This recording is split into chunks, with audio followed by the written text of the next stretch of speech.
Who's gonna die in Avengers Infinity War? Probably everyone, right? Or nobody, or at least Captain America.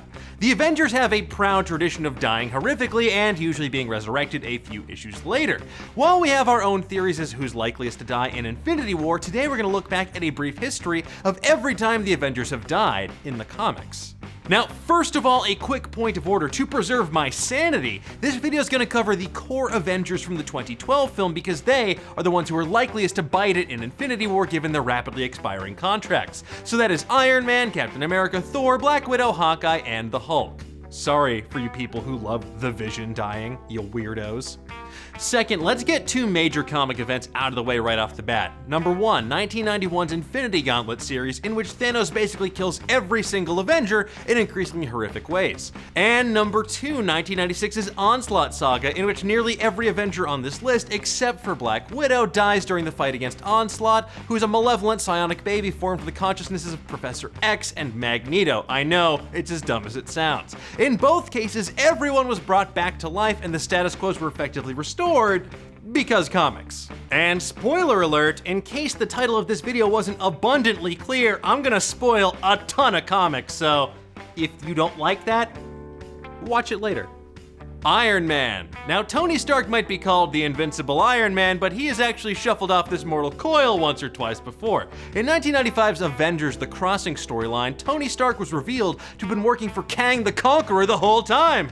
Gasp you should, and he began murdering people left and right. The Avengers had to travel through time to enlist a 19-year-old Tony Stark to help defeat his older self. Ultimately, old Tony sacrificed his life to defeat Kang so that his younger self and his friends could live.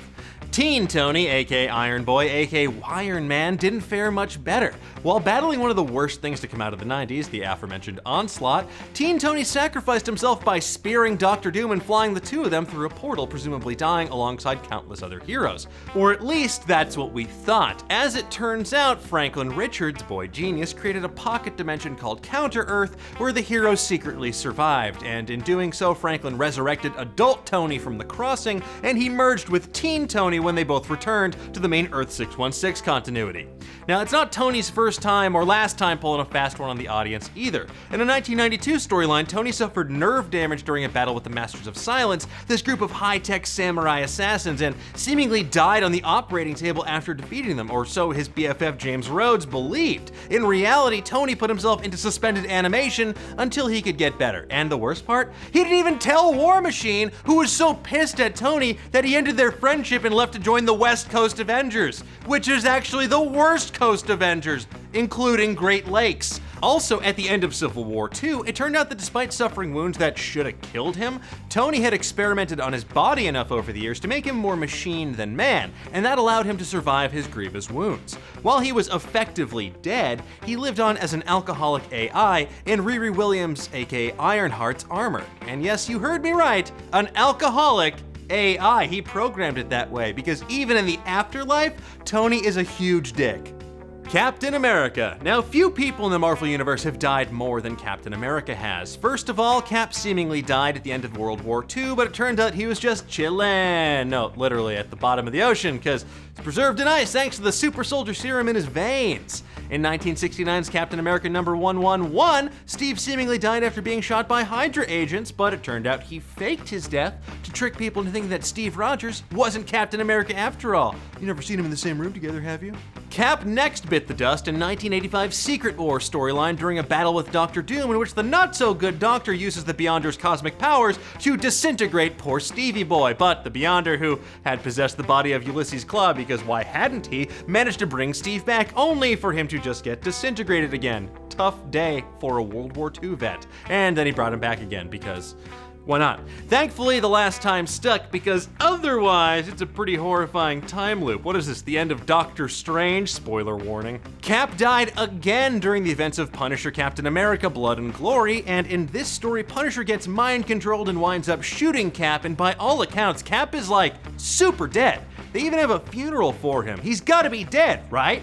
Wrong! Cap faked his death so that he and Punisher get the drop on the bad guys. The Punisher also revealed that he's into some seriously weird stuff involving his balls. And you know what? Not gonna kink shame, you do you, Frank. Cap died again a few years later in 1995's Captain America number 443 when he learned that his heart will stop because the super soldier serum in his body is finally wearing off. Once again, Cap has a heartfelt funeral where then President Bill Clinton actually carried his coffin, but as it turned out, he'd been saved at the last second by a good Samaritan who actually turned out to be the worst Samaritan of them all, the Red Skull. And the Red Skull had actually cloned Steve's body and was living in it like some sort of beef condo. Yeah, I know, this is my reaction too. Why?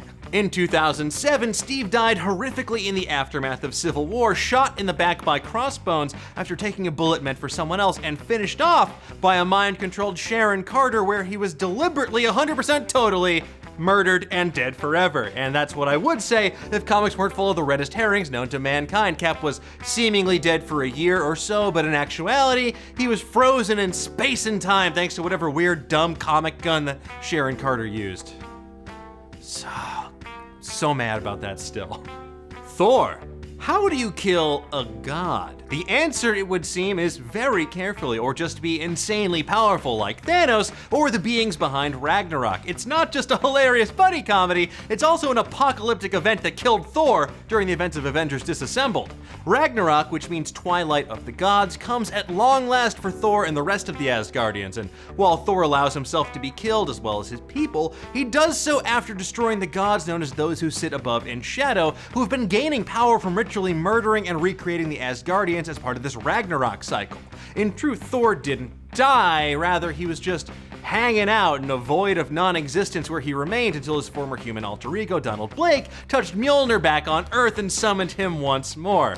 I mean, who among us isn't just chilling in a void of non-existence? I wish I was.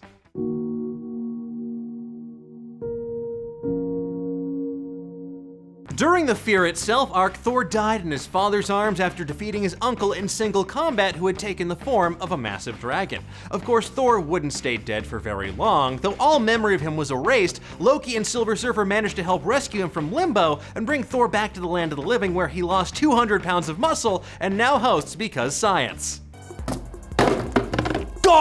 Black Widow. Now usually Natasha Romanoff, aka Black Widow, is the one who's dealing out death with her elite assassin skills, but even the best of the best in the Marvel Universe can slip up and buy the farm, and in Black Widow's case, she was poisoned to death by agents of the evil ninja clan, the Hand, but thankfully, she got better thanks to Stone, a member of the group called the Chaste, which is a hilarious name. What are they just like, we don't smooch anyone, but we'll revive you, m'lady.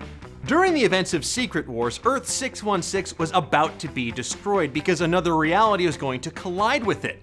Black Widow was tasked with piloting a ship carrying a hand-picked group beyond the barriers of reality so they could essentially resurrect the human race. Unfortunately, that ship was shot down while trying to escape, and it exploded with Natasha and countless others still on board. Thankfully, Natasha returned to the land of the living when Black Panther used the Infinity Gauntlet to bring the Marvel Universe back to the status quo. Last and definitely least, during Secret Empire, everyone's favorite storyline, Captain America broke her neck with his shield, killing Black Widow on the spot, and she very likely was dead until those silly scientists and tricksy torturers at the Red Room got their hands on Natasha and brought her back to life. And it just goes to show that anything is possible if you have ties to a shadowy organization with access to unspeakable technology and limitless resources. Hawkeye, the purplest archer in all the land, has learned the hard way that he is but a mere mortal fighting in situations where he's often wildly out of his depth. Like that time in 2004's Avengers Disassembled story arc, where Hawkeye's quiver full of explosive arrows catches on fire during a battle with the Kree, and in his final moment he commandeers a Kree jetpack and turns himself into a human cruise missile to blow up both himself and a massive Kree battleship to save his friends. This tragedy was later undone when Scarlet Witch willed him back into existence during the House of M storyline, although death would come for him pretty swiftly during that same storyline when he shot Scarlet Witch with an arrow and she in turn erased him from existence again in the blink of an eye. Maybe the Avengers should be less concerned with Thanos and more concerned with Wanda Maximoff. The Hulk. Now, despite his crippling anger management issues, Bruce Banner's big green alter ego is pretty damn near indestructible.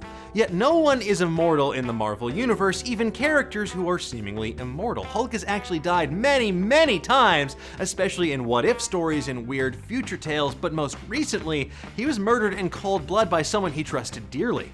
Hawkeye. When the precognitive inhuman Ulysses Kane had a premonition that Bruce Banner was going to turn into the Hulk and kill everyone, Hawkeye took preemptive action and shot Banner with an arrow, killing him instantly.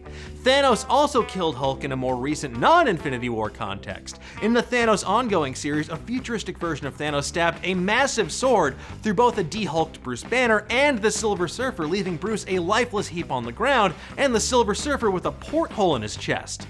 Now, unlike his counterpart in the MCU, Hulk has killed himself at one point, but not how you're thinking.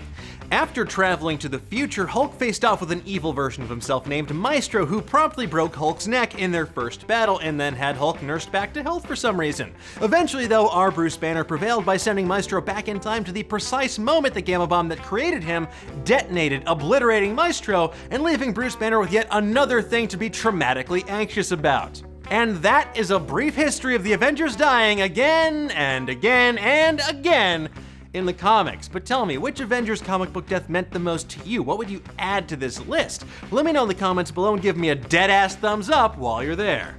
Be sure to like, subscribe, and hit that notification bell, or else you might miss next week's episode about the story of Earth's mightiest heroes assembling their forces to prevent a high school-aged lycanthrope from surfing on top of a car and being awesome as hell at basketball in Avengers Infinity War. Until next time, keep on digging.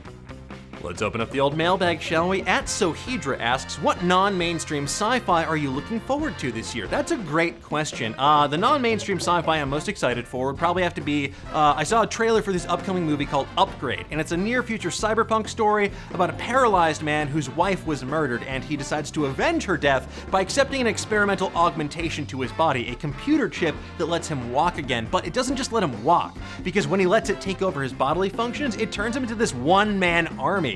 It feels like kind of what I imagine might happen to me if I were in this like really sad John Wick meets Deus Ex mashup, and it looks incredibly fascinating. So check that out. It's gonna hit theaters on June 1st. Highly recommend it. But tell me, what non-mainstream sci-fi are you looking forward to this year? Let me know in the comments below, and I'll see you guys next time.